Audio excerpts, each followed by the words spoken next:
آگے بڑھنے سے پہلے ایک کریٹیکل ایشو پہ بات کی جائے تو کمیونٹی میں پوچھے گئے سوال کے جواب 88% لوگوں نے غلط دیے۔ اس کی سب سے بڑی وجہ ویڈیو کو سکپ کرنا ہے، جس سے آپ کا اپنا ہی نقصان ہوتا ہے۔ ویڈیو کمپلیٹ دیکھا کریں تاکہ ہر بات سمجھ میں آ سکے۔ چھوٹے بچوں کو پانی 6 ماہ کے بعد دینا چاہیے، جس پر پہلے بات ہو چکی ہے۔ کھانسی پر بات کی جائے تو پوسٹ نیزل ڈرپس، یعنی جب ناک سے وہ میوکس جو ڈسٹ پارٹیکل سے ناک میں بنتا ہے، جب یہ گلے کی طرف گرتا ہے یا ہوا کی نالی یعنی ٹریکیا میں موجود سب میوکوزل گلینڈز جو ہوا اور خوراک کی نالی میں اینٹی مائکروبیل پروٹین اور میوکس کا اخراج کرتے ہیں، اور ساتھ ہی میوکس یا ڈسٹ پارٹیکلز جو سانس کے ذریعے ناک یا منہ میں داخل ہو جاتے ہیں، تو ہماری باڈی امیون سسٹم کے ساتھ مل کر اس میوکس کو پھیپھڑوں میں جانے سے روک رہی ہوتی ہے اور اس کا اخراج کھانسی کی صورت میں کرتی ہے تاکہ لنگز کو انفیکٹ ہونے سے بچا سکے۔ اور یہی وجہ ہے کہ ان پارٹیکلز کے ساتھ ناک یا منہ میں داخل ہونے والے وائرسز یا بیکٹیریاز لنگز کی طرف ٹریول کرتے ہیں، یعنی پھیپھڑوں کی طرف جانا شروع کر دیتے ہیں۔ تو پھیپھڑوں کی چھوٹی چھوٹی نالیاں جنہیں الویولائز کہا جاتا ہے، یہ الویولائز اس میوکس کی وجہ سے بلاک ہونے لگتی ہیں۔ نتیجے میں لنگز فلٹریشن کا عمل سلو ہونے لگتا ہے، جس سے اسٹریپٹوکوکس اور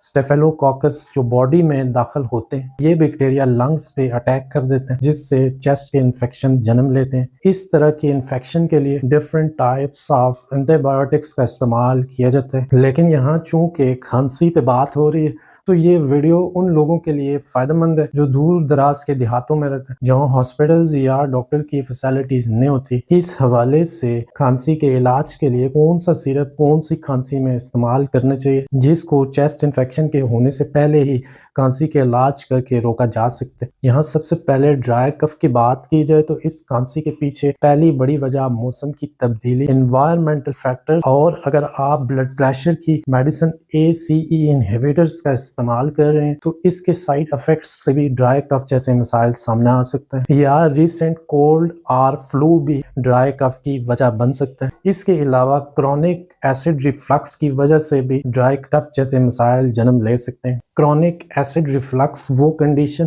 جس میں معدے سے تیزاب خوراک کی نالی کے راستے منہ میں آتا ہے۔ کرونک کنڈیشن وہ حالت ہوتی ہے جب ہفتے میں 2 بار ایسا ہو اور اس کا دورانیہ کئی ہفتوں تک جاری رہے، تو ایسی حالت کو گرڈ یا کرونک ایسڈ ریفلکس کہا جاتا ہے۔ ڈرائی کف کا دورانیہ 4 ہفتے تک رہتا ہے۔ بعض اوقات اسے ٹریٹمنٹ کی ضرورت نہیں پڑتی، لیکن اگر اٹیک برداشت سے باہر ہو جائیں تو ایڈلٹس میں 2 طرح کے سیرپس کا استعمال کیا جا سکتا ہے، پلمنول سیرپ یا ہائڈرلین سیرپ۔ ڈوز باڈی ویٹ کے حساب سے دینا لازمی ہوتا ہے، 1.5 چمچ سے 2 چمچ دن میں 3 بار ڈرائی کف یعنی خشک کھانسی کے علاج کے لیے استعمال کیے جا سکتے ہیں۔ دوسرے نمبر پر وائرل انفیکشن کی بات کی جائے تو اگر آپ کو فلو ہے، الرجی، نزلہ، زکام کے ساتھ ساتھ کھانسی کا سامنا ہے، تو ایسی صورت میں آپ پیسیفک DM، پلمنول M یا ہائڈرلین DM لے سکتے ہیں۔ یہ سیرپ کف کے ساتھ ساتھ الرجی کی علامات کو ختم کرنے میں ہیلپ کرتے ہیں۔ تیسرے نمبر پر بلغم کی بات کی جائے تو اس کی چینل پر ویڈیو موجود ہے۔ اس ویڈیو میں نے سائنٹیفک پروون الیکسر بتایا ہے جس سے آپ سینے کے بلغم کو ختم کر سکتے ہیں۔ ویڈیو لنک ڈسکرپشن میں دے دوں گا، آپ جا کر دیکھ سکتے ہیں۔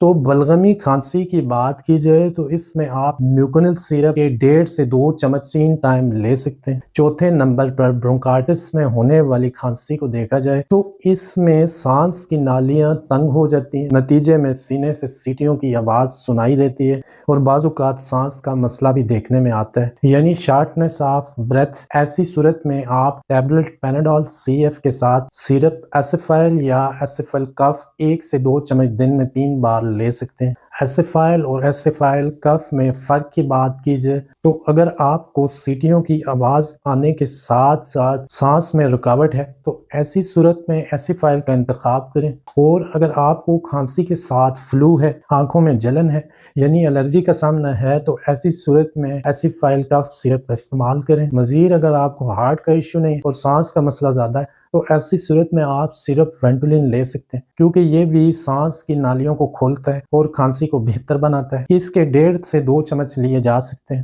آخر میں ایک نیچرل ہرب مارشمیلو روٹس، ہلدی، شہد اور پودینے کے استعمال سے خشک کھانسی کو جڑ سے ختم کیا جا سکتا ہے۔ ویڈیو کمنٹس میں اپنی رائے سے لازمی آگاہ کیا کریں۔ ویڈیو پہ رکے رہنے کا شکریہ۔ میں آپ سے اگلی ویڈیو میں دوبارہ ملوں گا۔ اپنا خیال رکھیں۔ اللہ حافظ۔